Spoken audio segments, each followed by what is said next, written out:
अभिवाचन. श्यामची आई. लेखक साने गुरुजी. रात्र 40वी. शेवटची निर्वानिरव. अभिवाचक स्वर अनिल सोमणी. शेवटची निर्वानिरव. त्या लिंबाला पाणी घाला रे, सुकून जाईल नाहीतर. त्या नवीन फणसाच्या माडालाही घाल. आई वातात बोलत होती. त्या वातात तिने स्वतःच्या हाताने लावलेली नवीन झाडे ती तिला दिसत होती. आजारी व अशक्त होती तरी त्या झाडांना ती पुरण घाली. त्यांना पाणी घाली. त्यांची पाने किडे खातात की काय ते पाही. आईच्या हातची कितीतरी झाडे परसात होती. मी दापोलीस असताना चंदनाचे माडे नेले होते. इतर सारे मेले, पण आईनं लावलेला तेवढाच जगला होता. प्रेमाने लावलेला म्हणून तो जगला. पहाटेची वेळ होती. आई वातात बोलत होती. त्या बोलण्यात मेळ नसे. क्षणात झाडांना पाणी घाला असं म्हणे, तर क्षणात ती पहा दवंडी देतायत, मला कानात बोटे घालू द्या असे म्हणे. पुरुषोत्तम फक्त निजला होता. बाकी सारी मंडळी आईच्या भोवती होती. साऱ्यांची तोंडे उतरून गेली होती, म्लान झाली होती. जणू त्या घरात मृत्यूच येऊन बसला होता. तो पहा, त्या खुंटीवर श्याम बसलाय. खाली ये रे गुलामा, लहानपणचा हट्ट अजून नाही का गेला? ये मला भेट. आईजवळ नाही हट्ट करायचा तर कुणाजवळ? पण आता पुरे. ये मला भेट. आईचे वातात बोलणे चालू होते. अक्का अक्का, मावशी आईला हाक मारत होती. शुद्धीवर आणण्याचा प्रयत्न करीत होती. नमू, तुझे तेल परत नाही केले, रागावू नको हो. श्याम ये रे, तुझे थंड हात ठेव कपाळावर. आईचे शब्द ऐकून साऱ्यांचे डोळे भरून आले होते. कुणी बोलेना. सारे स्तब्ध. तुमची मांडी हीच माझी अब्रू. दवंडी देतात, द्या म्हणावं. तुमचे पाय आहेत ना मला, कुंकू आहे ना कपाळाला. कोण माझी अब्रू नेणार? कोणता सावकार अब्रू नेईल? माझी अब्रू ती का दागदागिन्यात घरात दारात शेताभातात आहे? त्यांचे पाय, त्यांची मांडी, त्यांचे प्रेम यात माझी अब्रू. द्या रे त्यांची मांडी द्या. असे म्हणून आई उठू लागली. ती कोणाला आवरेना. साऱ्यांनी तिला निजविले. वडील आईचे डोके मांडीवर घेऊन बसले. पाणी पाणी, आई म्हणाली. मावशीनं आईच्या तोंडात पाणी घातले. अक्का, मावशीनं हाक मारली. आईनं स्थिर दृष्टीनं पाहिले व काही नाही असं हात हलवून दाखविले. थोडा वेळ आई शांत होती. घेतलंय माझं डोकं मांडीवर? आईनं विचारलं. होय हो, हा पहा, मी तुझ्याजवळ आहे, बोलू नको असं वडील म्हणाले. काही वेळ गेला. मला का रे भेटायला आलास? चंद्री पण आली. या सारी, पण तुझा अभ्यास सोडून कशाला आलास? तुझ्याजवळ मी नेहमीच आहे व माझ्याजवळ तू आहेस. आलास तर मग ये, असं रुसू नको. श्याम, मी दळायला लावले म्हणून रुसलास? आता नाही हो दळायला लावणार. आता संपले रे श्याम. नाही काय म्हणता? तो पहा, मला दिसतो आहे समोर. श्यामच तो. तुम्हाला ओळखता नाही आला म्हणून आईला का नाही ओळखता येणार?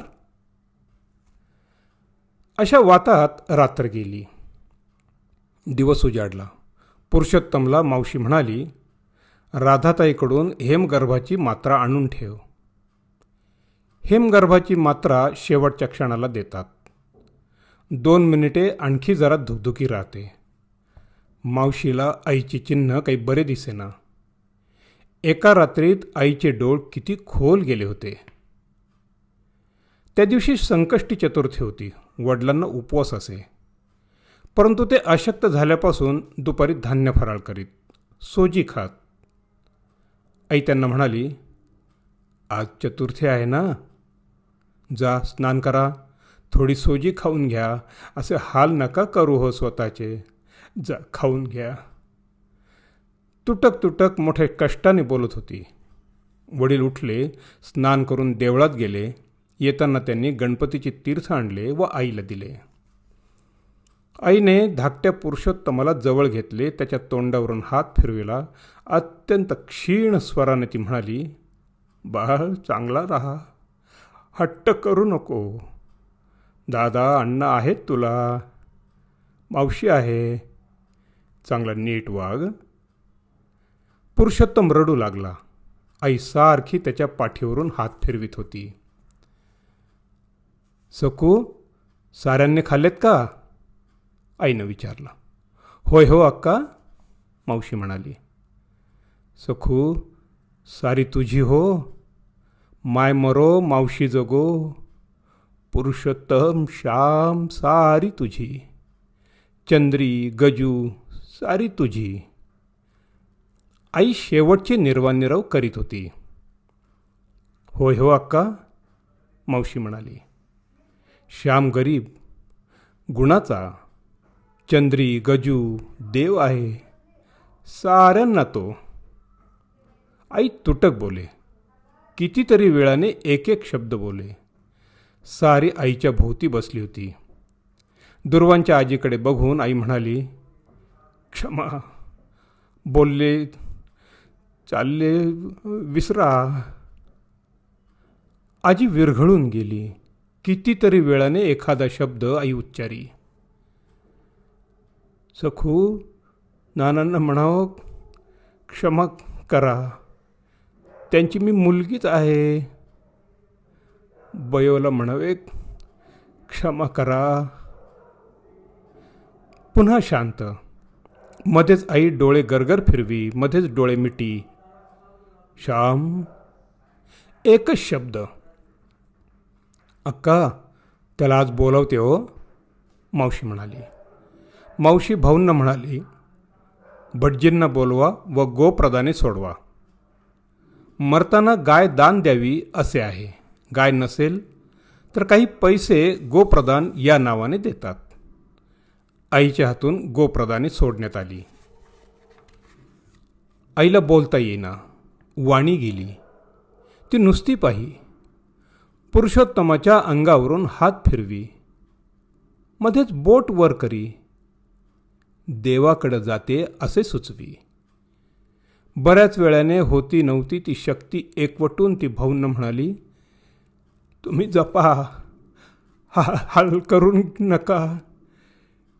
मी सुखाने या मांडीवर. जास्त बोलवे ना. सारे शांत होते. आईला ऊर्ध्व लागला. गावातील वैद्य कशाप्पा आले. त्यांनी नाडी पाहिली. अर्धी घटका ते खिन्नपणे म्हणाले व गेले. शेजारच्या जानकी वहिनी व राधाताई आल्या होत्या. नमू मावशी बसली होती. इंदू होती. तेथे स्मशान शांतता होती. आई जाणार, कोणाला शंका नव्हती. तिला श्याम व चंद्री भेटली नाहीत. गजू भेटून गेला. वडील म्हणाले. आईचे ओठ हल्ले असे वाटले. काही बोलायचे का होते, काही सांगायचे का होते, परंतु बोलवत नव्हते. ते ओठ राम म्हणत होते की श्याम म्हणत होते. राधाताईंनी हेमगर्भाची मात्रा उगाळली. खाली जाणाऱ्या जिभेला त्यांनी चटका दिला. सारे जपा, आई म्हणाली. काही सांगावायचे आहे का, राधाताईंनी मोठ्याने कानात विचारले. आईने नाही अशी खूण केली. घरामध्ये मृत्यू आदल्या दिवसापासून आला होता. शेवटल्या क्षणाची तो वाट पाहत होता. पुन्हा एकदा आईने जोर केला व म्हटले, सारे सांभाळा, देव आहे. शेवटची लक्षणे दिसू लागली. जीभ आत ओढली जाऊ लागली. वेळ आली. देवाघरी जाण्याची वेळ आली. मंगल वेळ आली. राधाताईंनी गंगा आणून 2 थेंब तोंडात घातले. तुळशीपत्र तोंडात ठेवण्यात आले. आईला घोंगडीवर ठेवण्यात आले. देवाकडे जाताना विरक्त होऊन जावे लागते. थोडा वेळ गेला. राम ऐकू आलं. आईनं राम म्हटला. साऱ्यांना अथांग सागरात लोटून गेली आई. बोलावणे आले ती गेली. ते बोलावणे कोणाला नाकारता येत नाही. श्यामची आई निघून गेली. भाऊंची पुण्याई गेली. पुरुषोत्तमवरचे कृपाछत्र गेले. श्याम व गजानन यांच्या जीवनातली स्फूर्तिदात्री देवता, प्रेममय देवता गेली. चंद्रीचे माहेर गेले. नाना आजी यांची आवडी गेली. गडी माणसे यांची बयो गेली. जगातील जंजाळातून सुटून आई मोठ्यांच्या कुशीत प्रेमाची ऊब मिळावी म्हणून गेली. समाप्त.